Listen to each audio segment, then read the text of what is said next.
Welcome to Power Talk. I'm your host, OG Chris Murray, man. Y'all know what time it is. It is playoff time in the DML, so y'all already know when it's playoff football in the DML, we are bringing you Road to Greatness, where me and my co-host will sit down and break down the top 10 playoff teams who has the best shot at winning Super Bowl 39 in the DML. So I'm going to bring in my cast in, man. Coming in first, we got my man, Eddie, the owner of those Houston Texans. What's going on, Eddie? Good, bro. What's going on? And you know, when we talking about playoff football and Super Bowls, you gotta bring in the back-to-back guy himself, Mr. Ember of those Green Bay Packers. What's going on, Ember? What's going on, fellas? It's playoff time. Let's get it, baby. And you already know this guy has been itching to get some airtime in the DML because he says he has a lot to say. We bringing in my man T-Pain, the owner of those Detroit Lions. What's going on, T-Pain? T-Pain in the building. Yo, what's going on? There you go. He's having some malfunction with his mic, but he's in the building, y'all. He's in the building. All right, y'all. So it's Road to Greatness, okay? Where we can all come together and we break down the top 10 playoff teams. First off, shout out to all the guys that made it to the playoffs because it's very hard and difficult to do in the DML with so much level of competition in both conferences. But we're going to sit here today. We're going to break down the top 10 teams in the playoffs who has the best shots. First off, let's talk about your guys' season. Like, how you think your guys' season's made out this year? It depends on who you're talking to. Yeah, it depends on the three of us on who you're addressing, man. All right, you don't matter. But I'm gonna go first. My season, even though we made the playoffs, I think that my team underachieved a little bit this year. You know, especially on the defensive side of the ball, I think we could have played a whole lot better. My rookie quarterback, I had high hopes for him this year, but he seemed to turn the ball over a lot, man. Lost several games this season, throwing over 5 INTs, which is crazy. But we in the playoffs, man. Be looking to bring it. So remember, your Packers, man. The pressure on you. You won the banner last season. Do you think that the pressure is on you from your organization to win back-to-back banners with expectations so high, even though you're entering the playoffs with a little bit handicapped with all those injuries? Man, the pressure's been on me since day one, since I joined the DML, so I'm used to it, man. You know, I went 19-0 last year, and I tried going 16-0 again. I came up short in week 17. Mm-hmm. We got hit with the injury bug this year, man. A lot of big-time injuries, but I designed a team with great depth. Okay. The quarterback got hurt, the rookie, so let's see if A-Rod's got one more ride in him. And we're looking to go for that third banner in 4 seasons, man. So I feel pretty good about it. All right, now, Eddie, thank you. I'm gonna come to you on this one, Eddie, because you know you're a guy that won back-to-back banners in the DML. What advice can you give Emru, you know, on his road to try to win back-to-back banners in the DML? My only advice to him now would be lose. I mean, I don't think you need too much advice. He has a really good team over there. His stick skills, his GM skills. He's built a monster over there. You know, laid the smacking on me in the Super Bowl last year, so he know I own one. But I mean, at this point, it just is what it is, man. Winner go home, and that's just it for real. All right, man. So we ain't gonna hold the people up. Let's dive into this list, man. Who we think has the best odds at winning Super Bowl 39 in DML? Coming at the number 10 slot, we got my Pittsburgh Steelers. Okay, we enter the playoffs with 11-5 record. Team overall is 79, ranked 14th in offense and 11th in defense. Our top threats entering the playoffs are, of course, Juju Smith-Schuster at the wide receiver position and Delvin Bush, my man, who comes down and lays the his stick at the middle linebacker position. I'm going to chime in on my squad. All right, we young. I feel like we're young, you know, and it's just simple as this. We're going to go as far as we allow ourselves to go because after watching and, you know, revisiting some of our games, we tend to seem to beat ourselves at some points in some games.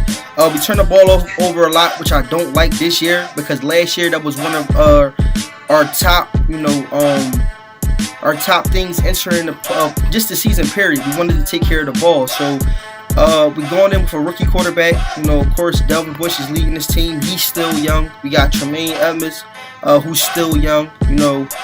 So it's just, I feel like at this point is where we allow ourselves to go. But go ahead, I'm going to let y'all guys be at the chopping block on this one. What y'all think on the Pittsburgh Steelers coming at the number 10 slot? I'll go. I think that anytime you play the Steelers, you know that you got to take care of the ball. I know that you're downplaying your team, but I know that for me, and I be saying this and jokingly think I'm playing, but it's Madden. And any given moment is just about getting right at the hot time, at the right moment. Mm-hmm. And when you got multiple players at multiple levels on your defense, because for me, in the playoffs, it's all about defense. Can you get stops? Can you hold jokes from scoring? And when you got a guy like Devin Bush and you got Edmonds in your secondary, guys who can cause turnovers, and then you have elite safety and corner play at your D-back positions. Anything is possible, bro. So I think that, this team's at 10, but it can be really scary if you come in the game and you're not taking care of the ball. All right, I'm going to come to you on this. What's your thoughts on the Steelers coming at the number 10 slot? The Steelers kind of took a step back from last year. A little bit different team. They went 15-1 last year and 11-5 this year. I kind of, click back on what you talked about, your turnovers, man. I think that was the biggest key. You brought in a rookie quarterback. You boosted him up quite a bit, but he's a rookie, and he tossed a lot of interceptions this year, man. And I think that's the biggest key is being able to play defense and keep the turnovers down. I think if y'all can do that, especially if you get matched up with the Chiefs in round 1, because he got hit with the injury bug week 17. If you guys can do that, I think you guys can make it out the wild card round and go to the divisional round. All right, T-Pain, what's your thoughts on the Steelers, man? I'm going to come to you on this one. Man, I like that team, man. You got some young cats on that team. Devin Bush, that guy's like a glitch. And, you've been doing your thing, the last couple, seasons. So, I feel like the sky's the limit for you. You get matched up against the right team, you'll do your thing. It's Madden at the end of the day. I agree with y'all. Hopefully my Pittsburgh Steelers, man, can take care of the ball. We can at least get out of the wild card round. But moving on, we got the Jacksonville Jaguars actually coming at the number 9 slot. This team enters the playoff with 11-5 record, 90 overall, which is the highest ranked team overall in the playoff. Well, actually in the DML right now. He has a 20th ranked offense, and he comes with the 9th ranked defense. Top threats entering the playoffs is Leonard Fournette at the running back position and the no-fly zone with this secondary, causing a total of 54 interceptions.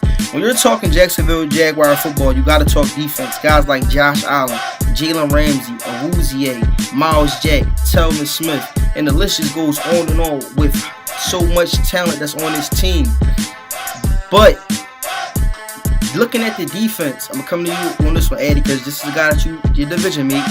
Do you think that this team is a little bit overrated, or you think they are who they say they are?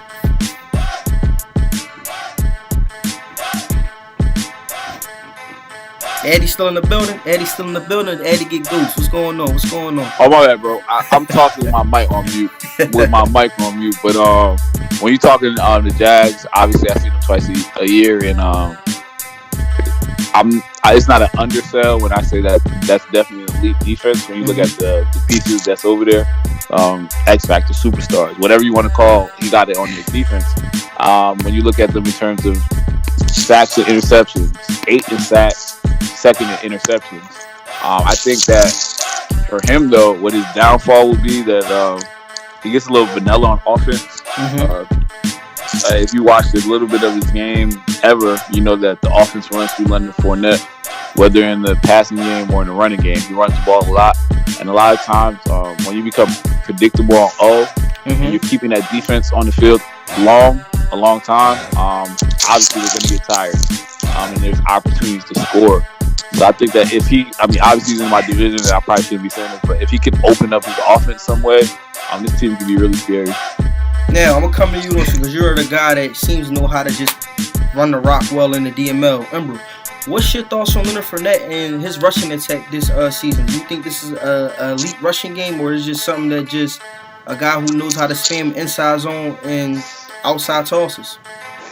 Man, SJ, is known for the inside zone, but I think that Leonard Fournette fits the bill perfectly. He also has a backup in Kerryon Johnson that when Fournette got hurt, he didn't skip a beat, man. SJ knows how to run the rock.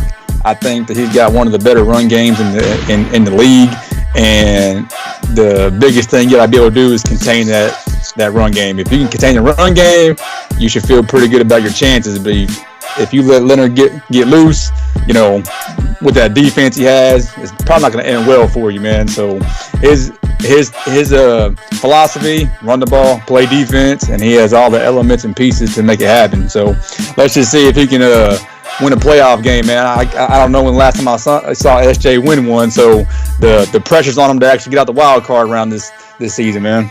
Okay, the pressure is on. That's SJ coming at the number 9 slot. Now moving on, coming at the number 8 slot, we have KP and these Kansas City Chiefs. They enter the playoffs with a 12-4 record, ranked 8th in offense, 16th in defense, and an 81 overall team. The top threats, of course, is always going to be Patrick Mahomes at the quarterback position and this speedy wide receiver group. Now, Patrick Mahomes is going to be out, okay? At least he's going to be out for sure for this first playoff game. How much of an impact does that cause to your team when this is a guy, number one, a leader, but also a guy that's pretty much responsible for 95% of your offense? T-Pam, we'll come to you on this one. How can you, after your team see their leader go down, how can you kind of sort of get your guys to regroup and stay focused and try to secure a win, at least to get y'all out of the wild card round? Man, I'm gonna be honest with you, man. If I lose my star quarterback heading into the playoffs, I'm gonna just look at it just like running the rock down whoever I'm playing, you know, because I don't know, man. I don't know how it would take it if I lose my star quarterback going to the playoffs, but I would definitely look towards running the ball a lot. Mm-hmm. Maybe, you know, not doing, you have to, you know, you can't open up your playbook as much as you know you usually do with your starting quarterback with your backup. So I was looking running the ball most of the time. I'm gonna play defense. Got you. Now, Eddie, I'm gonna come to you because you are a guy that know how to pass the rock very well. Do you think with guys like John Ross, Tyreek Hill, and Hardman, do you think it really matters what quarterback is back there passing the ball to when you have so much blazing speed at the wide receiver position? I would say yes and no, because with those guys, obviously, it don't matter who's passing the ball if they can get past their man. Mm-hmm. But looking at some of the secondaries that's left in the playoffs, when you look at the Jags, when you look at the Dolphins, mm-hmm. when you look at the Browns, all these teams hold elite secondary. Even your team, the Steelers, really good secondaries. And a lot of times, those guys don't beat their man immediately. I think the thing with Mahomes that's great for him is one, he's an escape artist, so he can definitely get out that pocket when things break down. Mm-hmm. But two, he has a rocket arm. I can remember a play because he beat me this season. A play where he's scrambling out the pocket to his left, and Mahomes throws about 60 yards in the air on a dime to Tariq. You can't make up for that. There's no other quarterback that can do that. And he's definitely going to miss it, so I think it's for sure going to hurt. Okay, so that's, man, KP, I don't wish you the best of luck when you face my Pittsburgh Steelers, but let's see if you could figure out how to keep the guys going in the right direction, man. But moving on, coming at the number 7 slot, we got Sweets and those Arizona Cardinals. Sweets enter the playoffs with 11-5 record, 4th in offense, ranked 17th ranked defense. Top threats entering the playoffs is Javier Sidney at the running back position and that air raid, and he has an 86 team overall. Now, this is the thing right here when we talk about these Arizona Cardinals, which has been a thorn in Sweet's side since I've seen him come in the DML and has been playing. Injuries. Can his guys stay healthy? This team is very dangerous when they're all healthy, but the thing is, it seems like in key games and the key matchups, right, or when things just seem to start going right with this Cardinals team, dudes just start dropping off like flies. Remember, I'm going to come to you on this one right here. And we just talked about injuries with KP and those Chiefs, right? And you're dealing with injuries yourself. Do you think that sometimes, right, with that injury bug in the back of your head, can that cripple your game play a little bit, or you think that Sweets is just going to go all out? Man, Sweets has been dealing with injuries since week 1 of the preseason and season 1. Man, mm-hmm. I mean, I don't know what's in the water out in the desert, but I mean it's definitely not very strong water, man. Because every season he gets hit with somebody, 2-3 guys. I mean, Isabella's been hurt for 2 straight seasons. Kyler gets hurt every season. last year, right before the playoffs, he lost multiple guys, including his top linebacker and Hicks. So crazy enough, he actually comes into the playoffs relatively healthy. And I think he's had to kind of adjust his game plan this year. He drafted the running back Javier Sidney in the first round, and with him and Coleman in the backfield, I think he kind of adds a different element to his game. Sweets is a baller, man, so I don't think the injury is going to affect him.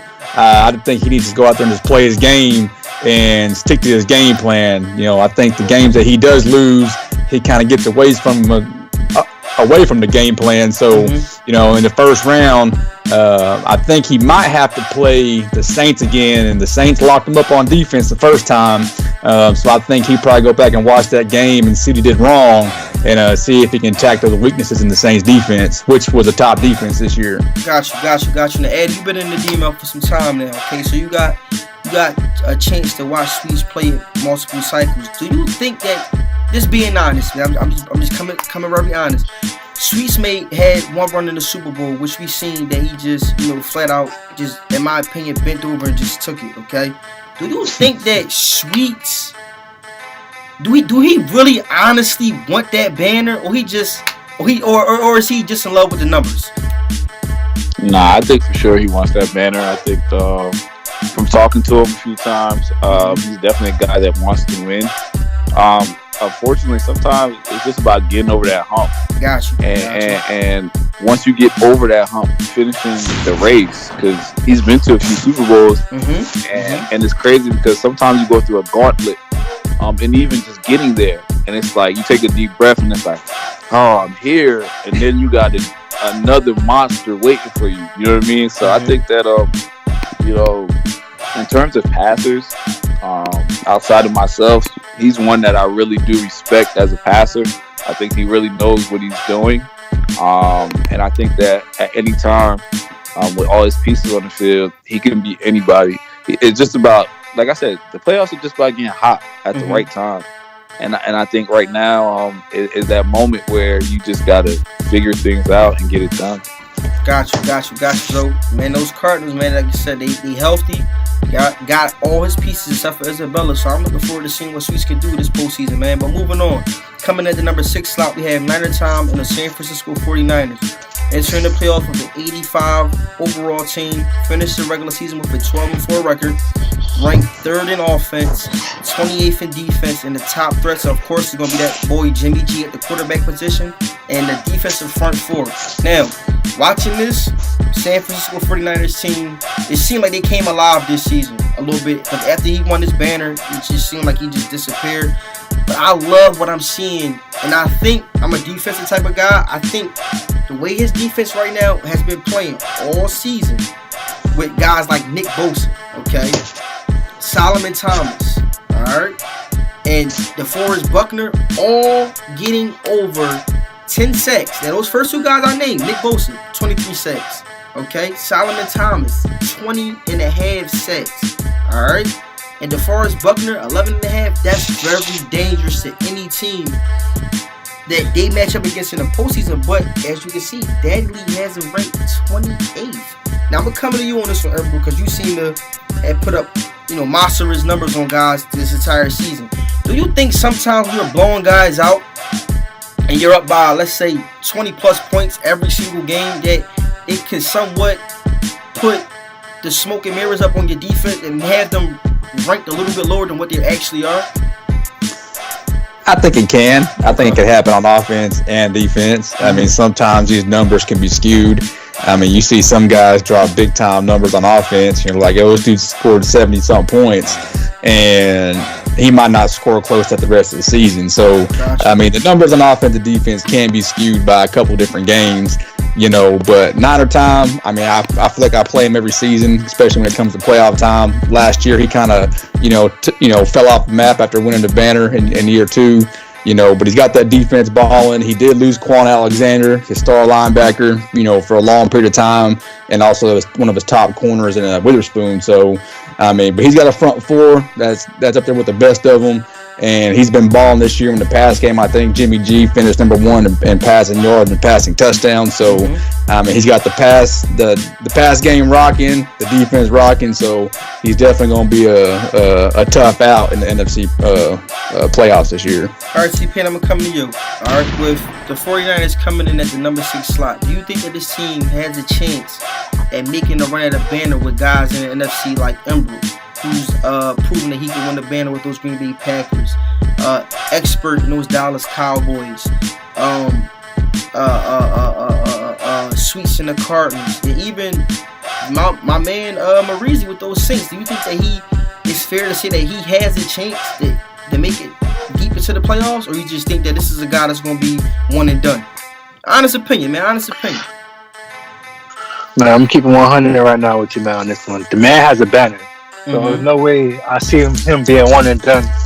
And with the talent that you do have in the playoffs, man, you know, like he could pretty much hang with most of those guys, man. You know, he can hang with Ambro, he can hang with Tight Work, he can hang with Expert, and then, you know, Marizi to me is like, I'm gonna keep my comments on that one to myself, but everybody else, you know,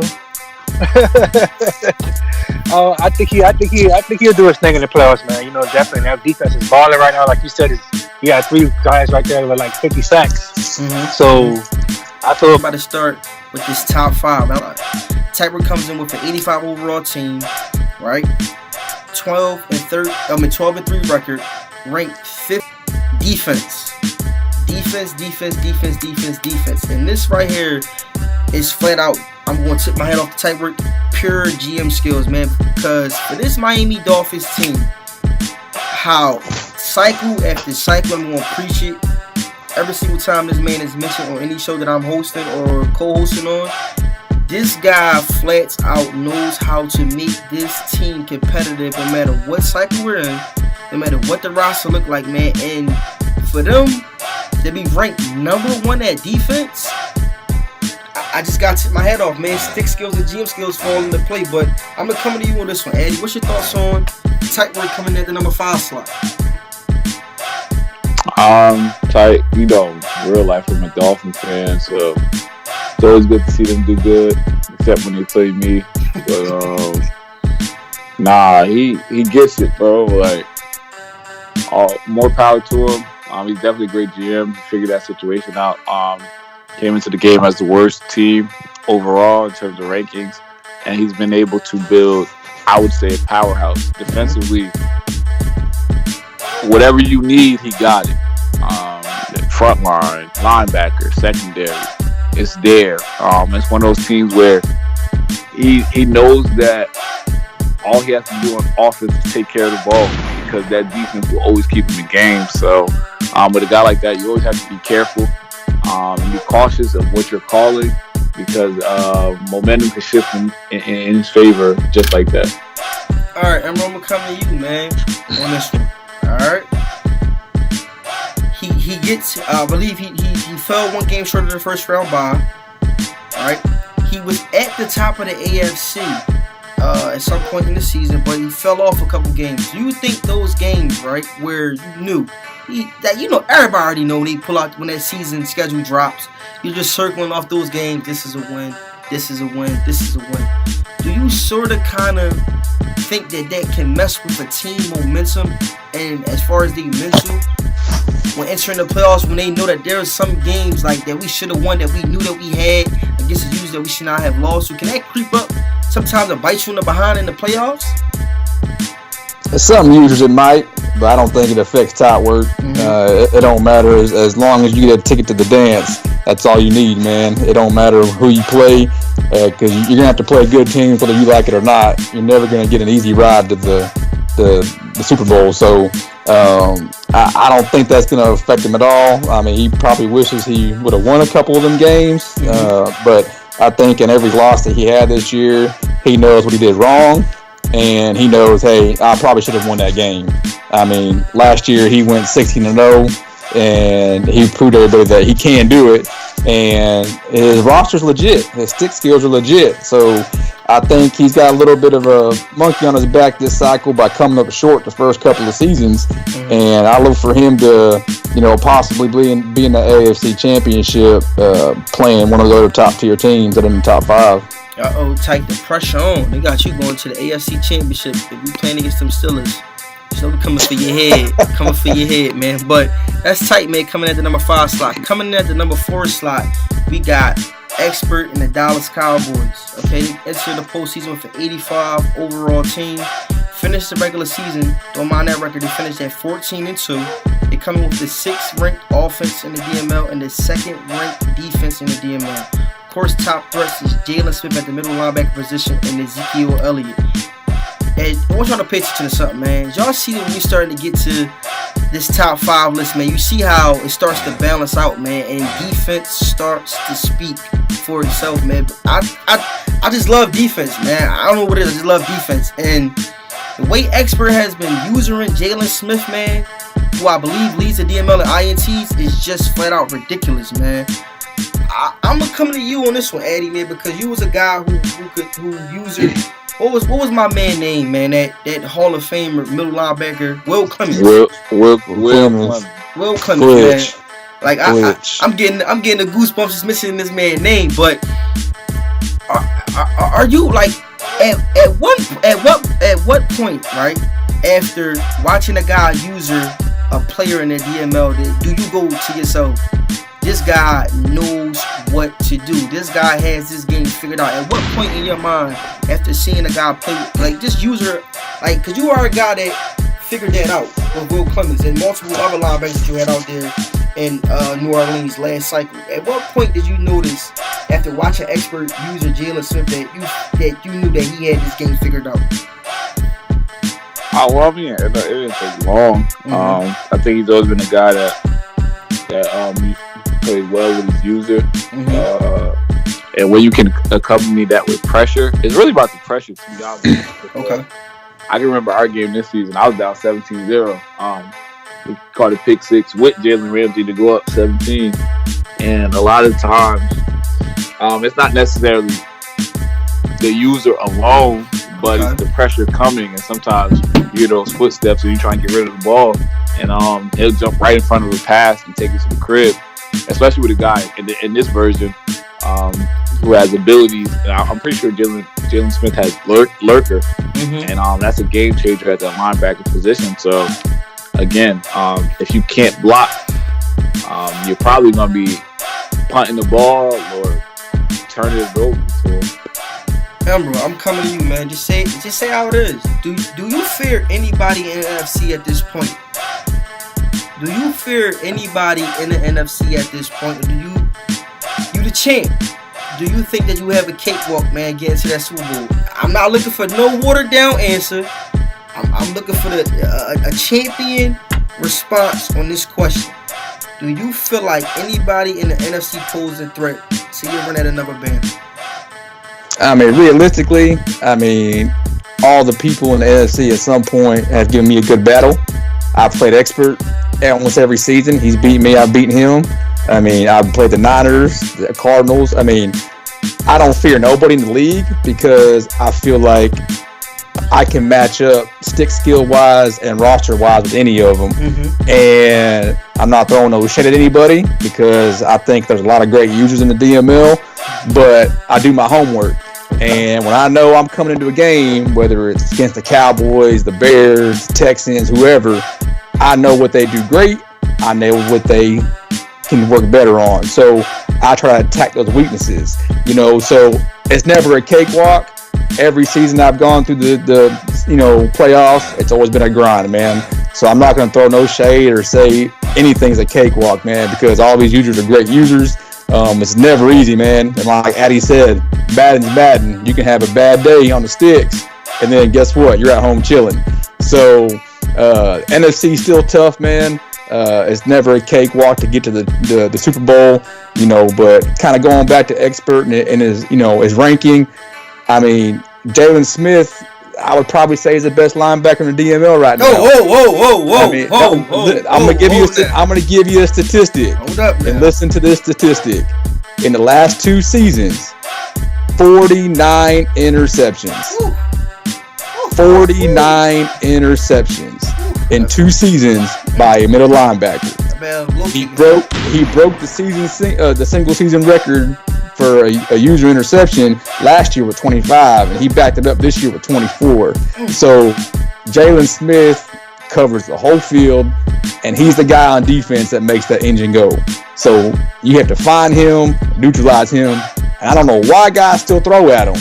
I watch some of these games, I'm like, yo, you're throwing right at him. Like, and he has all those abilities and speed, and you're still trying to test that user. I don't get it. But Jalen Smith, man, I think KP and him called him a safety linebacker. You know, I mean, he's a phenomenal linebacker, man, and an expert, you know, utilize him to the best of his abilities. And I mean, when I saw that statistic at 49 picks in 2 years, that's crazy to me, man. Yo, NFC, y'all better be dropping something to Emerald Cash at, because he just answered that question very professionally, man. Kept it real clean for y'all. But we already know what it is in NFC. We ain't gonna spend no time on that. But expert, man, you know, you are crowned the Lurk King, man. You crowned the Lurk King. What you said, 49 INTs? 49 picks in 2 seasons, man. Sorry, SJ, man. You no longer the Lurk King. Expert, you the new Lurk King, man. But coming in at the number 3 slot, we got Bruce and those Cleveland Browns entering the postseason with an 88 overall team, 12-3, finished 12-3. He's ranked 24th in offense and 4th in defense. Top threats is always that guy, Myles Garrett. And of course, Sack City out there in Cleveland. This team raked up a total of 85 total team sacks. T-Pain, what's your thoughts on this right here, man? Just looking at that number right there, 85 total team sacks. Can that strike fear in the quarterback that's going up against this team? Man, that's insane. That's just as bad as expert with the 49 interceptions, man. What these people out here doing, man, I don't get it. Like, just run the ball. When you play against somebody like that, with a team like that, just run the ball, man. Keep your quarterback up. You run the ball. Keep him clean. So that's simple. This is the thing. I'm going to come to you on this one, Eddie. You going up against a guy, right, where you see he has the defensive front four. He has the linebackers. He has the secondary. How do you put together a well-put game plan to beat this guy? Like, is like when you're facing the defense, like he has, 2 superstar X-Factor cornerbacks, okay? He has an X-Factor safety, X-Factor D-lineman with Myles Garrett, superstar right end on the opposite side of Myles Garrett, and a superstar defensive tackle. Dude, how do you attack a team like this that's built so well on the defensive side of the ball? Yeah, to be honest with you, this is going to sound funny, but I don't know.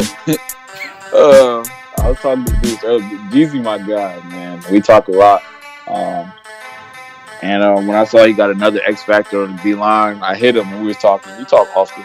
I'm like, damn, bro. Like, when you look at this team, it features 5 X Factor players on the defensive side at premier positions. You're talking your 2 corners, 2 edge rushers, and safety. With a user at linebacker position. So it's like, it's almost like, what do I do?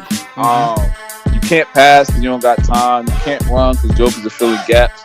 You really got a game plan. You do. Because that is an elite defense. I referenced the Saints defense that I had last year that was really scary, but this looks like that. And it's one of those things where, like, it can leave you scratching your head after playing them because, like, you really don't know what to do. You tried to run, it's not working. You tried to pass, it's not working. It almost makes you feel like, damn, I might as well just punt the ball to him and try to get stops. Yeah, this team right here, man, is built real good. This is a guy that I got to face twice a year.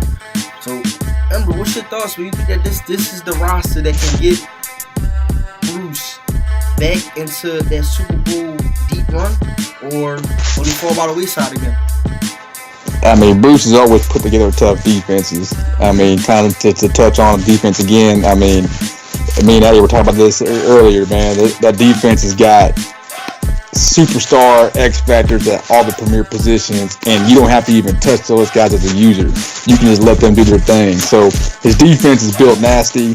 Got one of the best in the league. But I think the biggest key, honestly, is Cam Newton.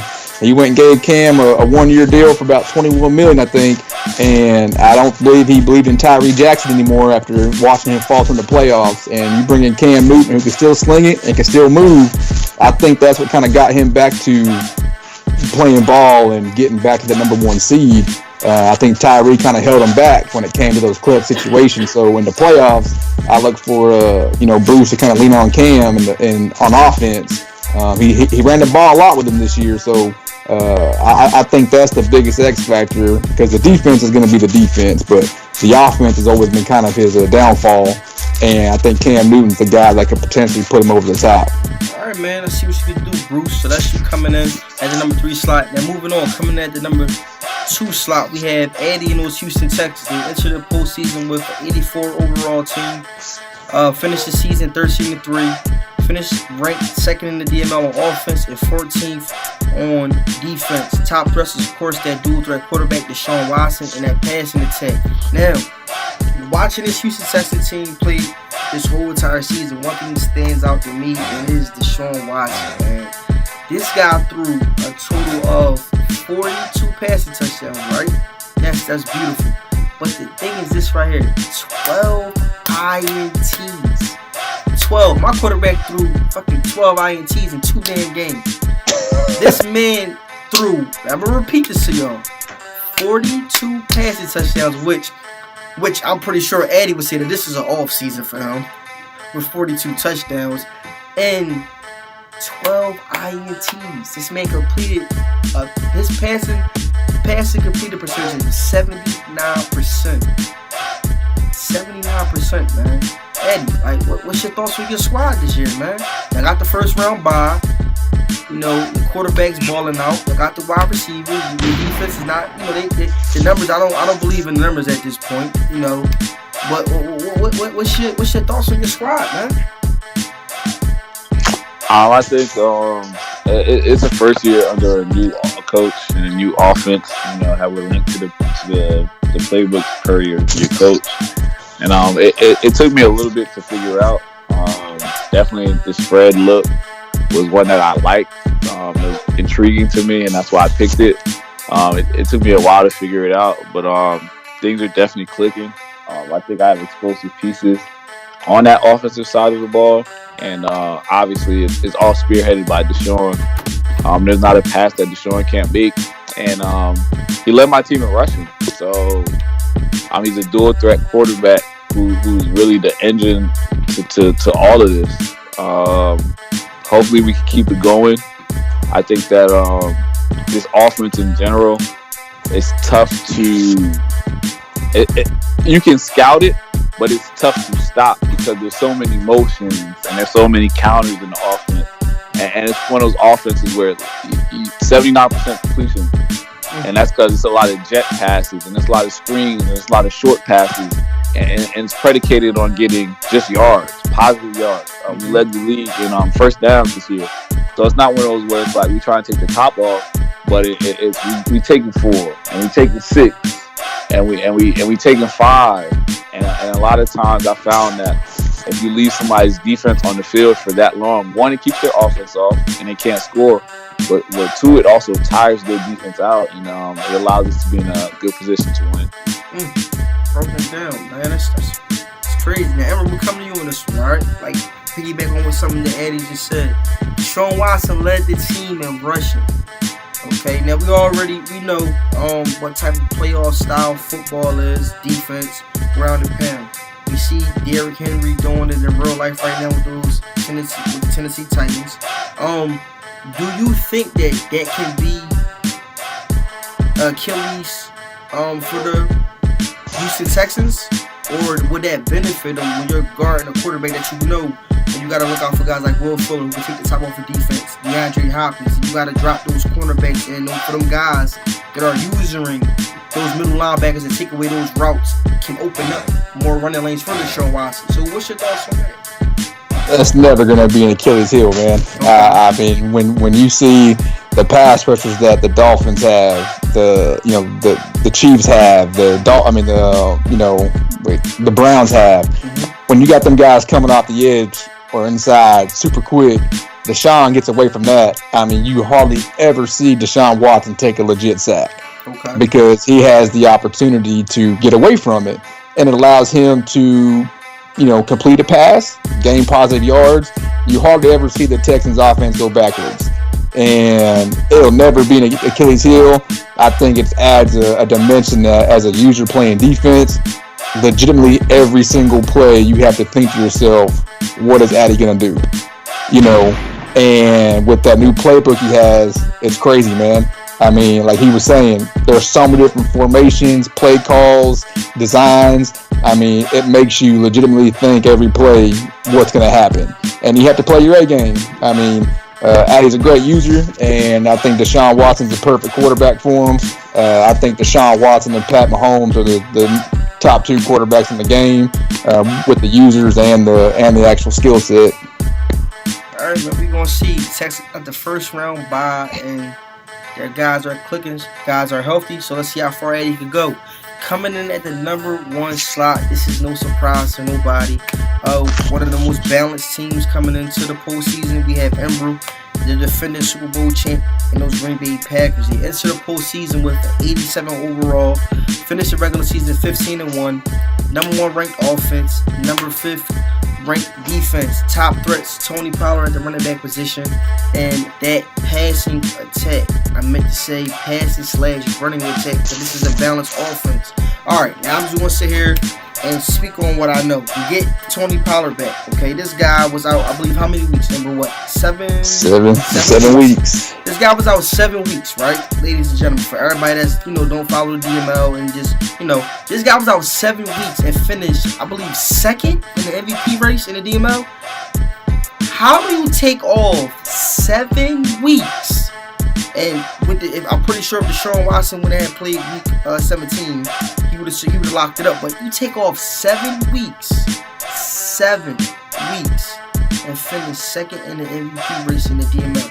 That shows you what type of level of play that this guy Tony Pollard brings to this running attack out there in Green Bay.